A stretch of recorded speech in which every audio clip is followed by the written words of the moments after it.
నువ్వు మహేంద్ర బర్త్డేకి రావాలి అంటే ధరణి కూడా రావాలి, ధరణి వస్తేనే మిమ్మల్ని తీసుకువెళ్తాను అని ఫణీంద్ర శైలేంద్రకి కండిషన్ పెడతాడు కదా. శైలేంద్ర ధరణిని బ్రతిమాలుతూ ఉన్నా సరే ధరణి మాత్రం రాను అని బెట్టు చేస్తూ శైలేంద్రని ఒక ఆట ఆడుకుంటూ ఉంటుంది. ఇప్పుడేం చేయాలి? ఈ ధరణిని ఎంత బ్రతిమాలుతున్నా సరే రాను అని మొండికేస్తుంది. అక్కడ మమ్మీ ఏమో ఎలా అయినా సరే నీ భార్యని ఒప్పించి తీసుకురా అని చెప్తుంది. డాడేమో ధరణి వస్తేనే మిమ్మల్ని తీసుకువెళ్తాను ఫంక్షన్కి అని కండిషన్ పెట్టారు. అసలు ఏం చేయాలి ఇప్పుడు? పిలుపుని పేరంటానికి మనం ఎందుకు వెళ్ళడం అంటే మమ్మీ వినదు. అక్కడికి వెళ్ళి విషయాలన్నీ కనుక్కోవాలని మమ్మీ ఆరాటం. మమ్మీ ఆలోచించేది కూడా కరెక్టే. అక్కడికి వెళ్ళడం వల్ల చాలా విషయాలు మనకు తెలుస్తాయి. ఈ ధరణికేమో నా బాధ అర్థమై చావదు, ఎప్పుడు వంటింట్లో ఉంటూనే ఉంటుంది అని అనుకుంటూ ఉంటాడు శైలేంద్ర. ఏంటండి ఏదో ఒక్కరే మాట్లాడుకుంటున్నారు, ఏదో వంటింట్లో ఉంటాను అంటున్నారు అని అంటుంది ధరణి. అది కాదు ధరణి, ఎప్పుడు ఇలా వంటింట్లోనే ఉంటే ఎలా? ఇలా ఫంక్షన్స్కి వెళ్తూ ఉంటే నీకు కూడా కొంచెం రిలీఫ్గా అనిపిస్తుంది అని అంటాడు శైలేంద్ర. ఏంటండి విచిత్రంగా మాట్లాడుతున్నారు, మీరేనా ఇలా మాట్లాడేది అని అంటుంది ధరణి. అదేంటి ధరణి అలా మాట్లాడుతున్నావు? నువ్వు నన్ను మరీ అంత రాక్షసుడిలా చూడకు. నిన్ను ఇంట్లో బంధించి మరీ వేధించే భర్తను కాదు ధరణి, నిన్ను స్వేచ్ఛగా విహరించమని చెప్తున్నాను. ఇలా అప్పుడప్పుడు బంధువుల ఇళ్ళకి ఫంక్షన్స్కి వెళ్తూ ఉండాలి ధరణి అని అంటూ ఉంటాడు శైలేంద్ర. మీరు స్వేచ్ఛ ఇవ్వాలి అనుకున్నా నేను స్వేచ్ఛను తీసుకోనులేండి, నాకు ఇలా బందీలా ఉండడం అలవాటైపోయింది అని అంటుంది ధరణి. అంటే ఏంటి ధరణి, నిన్ను ఇబ్బంది పెడుతున్నాము బాధ పెడుతున్నాము అని చెప్తున్నావా అని అంటాడు శైలేంద్ర. కాదండి, నాకు మొదటి నుండి ఇంట్లో ఉండి ఉండి అలవాటైపోయి బయటికి వెళ్ళడం అంతగా నచ్చదండి అని అంటుంది ధరణి. ఇప్పటి వరకు నచ్చలేదేమో, ఇకపైన నువ్వు మారాలి ధరణి. నీకోసం నువ్వు టైంని కేటాయించుకోవాలి, నీకు నచ్చింది చేయాలి, నీకు నచ్చినట్టు ఉండాలి ధరణి అని అంటాడు శైలేంద్ర. సరేలేండి, నాకు నచ్చింది చేస్తాను, నచ్చినట్టు ఉంటాను, మీరు ఎక్కడికో వెళ్తున్నారు కదా వెళ్ళిరండి అని అంటుంది ధరణి.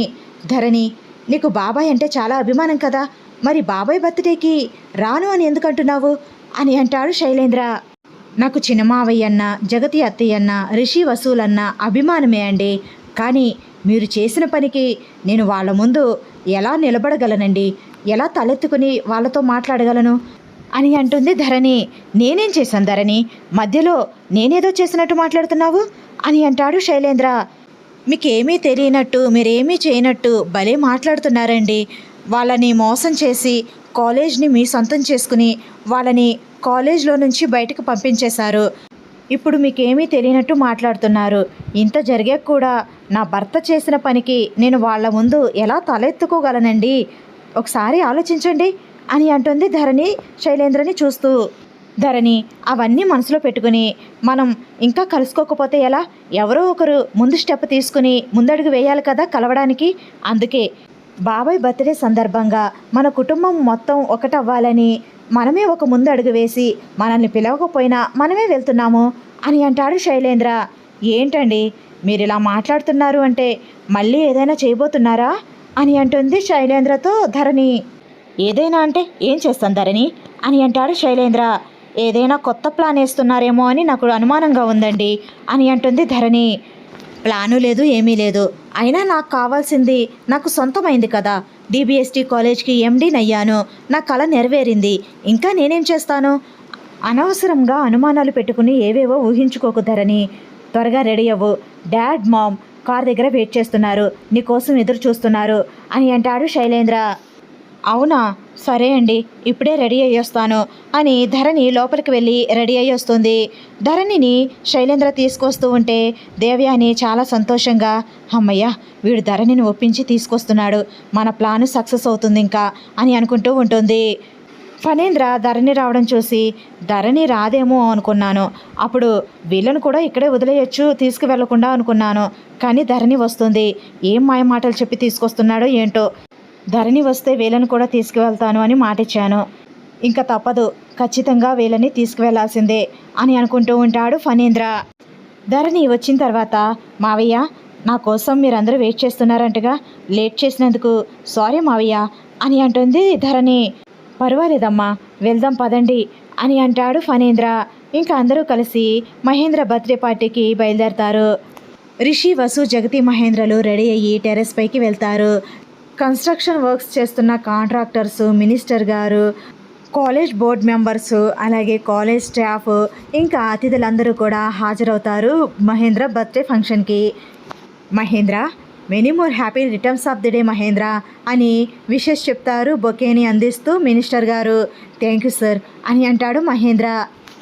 అన్నయ్య వస్తాను అన్నారు, ఇంకా రాలేదేంటి? మినిస్టర్ గారు కూడా వచ్చేసారు, కేక్ కట్ చేసే టైం అయిపోయింది అని మహేంద్ర ఫణీంద్ర కోసం ఎదురు చూస్తూ ఉంటాడు.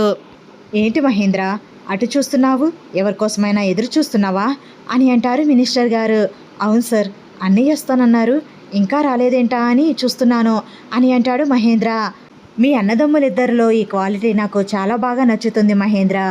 ఫణీంద్ర నీ కోసం ఎదురు చూడడం, నువ్వు మీ అన్నీ కోసం ఎదురు చూడడం, ఒకరినొకరు అర్థం చేసుకోవడం, ఎటువంటి గొడవలు పడకుండా సర్దుకుపోతూ ముందుకు వెళ్ళడం, మీలో ఈ లక్షణమే మిమ్మల్ని ముందుకు నడిపిస్తుంది, మిమ్మల్ని విజేతలుగా నిలబెడుతుంది మహేంద్ర అని అంటారు మినిస్టర్ గారు. అంతలో ఫణీంద్ర ఎంట్రీ ఇస్తాడు. ఫణీంద్ర వెనకాల దేవయాని, శైలేంద్ర, ధరణి కూడా వస్తూ ఉంటారు. డాడ్, పెదనాన్న వస్తున్నారు అని అంటాడు రిషి. ఓ, మాటల్లోనే వచ్చావా ఫణీంద్ర?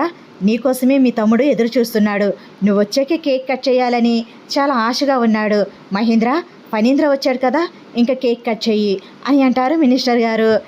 అన్నయ్య, మీరు వచ్చినందుకు చాలా చాలా థ్యాంక్స్ అన్నయ్య అని మహేంద్ర ఫణీంద్రని హక్ చేసుకుంటాడు. ఫణీంద్ర బర్త్డే విషెస్ చెప్తూ మహేంద్రని బ్లెస్ చేస్తూ ఉంటాడు. ఇంకా అందరి సమక్షంలో మహేంద్ర కేక్ కట్ చేసి జగతికి, రిషికి, వసుకి తినిపిస్తాడు. వాళ్ళందరూ కూడా మహేంద్రకి తినిపిస్తారు. అలా ఒక్కొక్కరిగా అందరూ కూడా విషెస్ చెప్తూ మహేంద్రకి కేక్ తినిపిస్తూ ఉంటారు.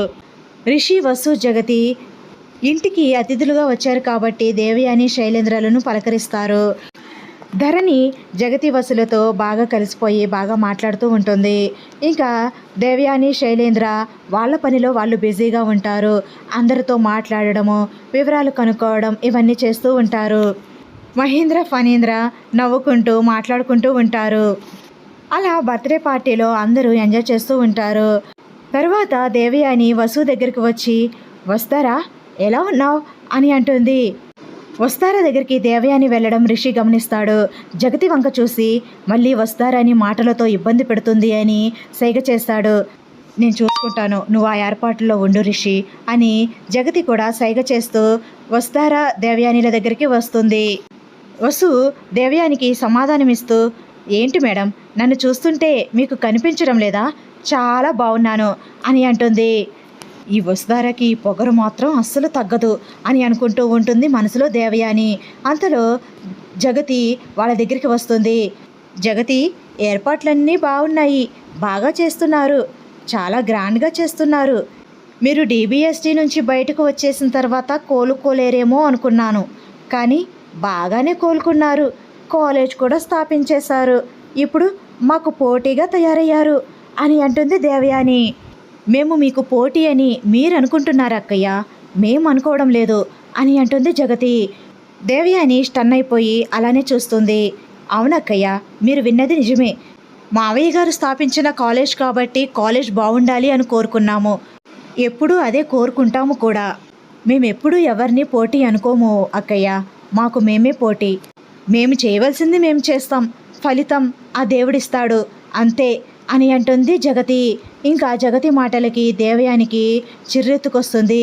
అత్త కోడళ్ళిద్దరికీ ఏమాత్రం పొగరు తగ్గలేదు అని అనుకుంటూ ఉంటుంది మనసులో. పైకి మాత్రం నవ్వుతూ నటిస్తూ, హా సర్లే కానీ జగతి, ఇంతకీ నీ కోడలికి ఎన్నో నెల శ్రీమంతం ఎప్పుడు చేయబోతున్నావేంటి? మమ్మల్ని పిలుస్తావా? పిలవ్వా? ఇప్పుడు పిలవకపోయినా వచ్చాము అని అప్పుడు కూడా పిలవకుండా ఉంటావా ఏంటి? అయ్యో, ఎంత మాట అక్కయ్యా, మీరు లేకుండా శ్రీమంతం వేడుక ఎలా జరుగుతుంది? ఖచ్చితంగా పిలుస్తాను, మీరు ఖచ్చితంగా రావాలి. అప్పుడు బదులు ఇప్పుడే చెప్పేస్తున్నాను, మీరు రావాలక్కయ్యా అని అంటుంది జగతి. ఏంటో నా బ్రతుకు, అడుక్కుని పిలిపించుకున్నట్టుంది అని అనుకుంటూ ఉంటుంది దేవయాని మనసులో. సర్లే జగతి, తప్పకుండా వస్తాను. భూషణ్ వారసులు రాబోతున్నారు అంటే నాకు కూడా సంతోషమే కదా. చాలా రిచ్గా, చాలా గ్రాండ్గా చేయాలి. శ్రీమంతం వేడుక మాత్రం ఎవరి నోట్లో విన్నా సరే భూషణ్ వారి శ్రీమంత వేడుక అంటే అసలు మర్చిపోకూడదు, ఆ రేంజ్లో చేయాలి. అసలు ఖర్చు గురించి అస్సలు ఆలోచించకు జగతి, కావాలంటే మమ్మల్ని సహాయం అడిగితే మేము కూడా చేస్తాం అని అంటుంది దేవయాని. మీరు సహాయం చేయవలసిన అవసరం రాదులేండి అక్కయ్య, మాకు ఉన్నంతలో మాకు తోచినంతలో ఘనంగానే జరిపిస్తాము. మీరేం దిగులు పడకండి అక్కయ్య. భూషణ్ కుటుంబ పరువు ప్రతిష్టలకు అనుగుణంగానే ఈ వేడుక జరుగుతుంది. మీరు చింతించవలసిన అవసరం లేదక్కయ్య అని అంటుంది జగతి. దేవయాని మేడం, మీరు మాటల్లో పడి భోజనం చేయడం మర్చిపోయారు. అందరూ భోజనాలు చేస్తున్నారు, మీరు డిన్నర్ చేయండి మేడం అని అంటుంది వస్తారా. ఏర్పాట్లన్నీ చాలా ఘనంగా ఉన్నాయి కదా, ప్రతి ఐటెం టేస్ట్ చేస్తాను వస్తారా, టేస్ట్ ఎలా ఉందో కూడా చెప్తాను అని అంటూ డిన్నర్ వైపు వెళ్తూ ఉంటుంది దేవయాని. జగతి వసు ఇద్దరు ఒకరినొకరు చూసుకుంటారు. వసు, నేను రాకముందు దేవయాని అక్కయ్య నువ్వు బాధపడే విధంగా ఏమైనా మాట్లాడిందా అని అంటుంది జగతి. అదేం లేదత్తయ్య, తను మాట్లాడడం స్టార్ట్ చేయగానే మీరు వచ్చేశారు. తను ఎలా మాట్లాడినా తన ఆంతర్యం మనకు అర్థమైపోతుంది కదా అని అంటుంది వసు. అవును వసు, నువ్వు జాగ్రత్తగా ఉండు అని అంటుంది జగతి. సరే అత్తయ్య అని అంటుంది వసు. ఎవరికి వాళ్ళు గ్రూపులుగా నిలబడి డిన్నర్ చేస్తూ మాట్లాడుకుంటూ పార్టీని ఎంజాయ్ చేస్తూ ఉంటారు. వీడియో నచ్చితే లైక్ చేయండి ఫ్రెండ్స్. మన ఛానల్ని ఫస్ట్ టైం చూస్తున్న వాళ్ళైతే సబ్స్క్రైబ్ చేసుకుని బెల్ ఐకాన్ ప్రెస్ చేయండి. Thanks for watching.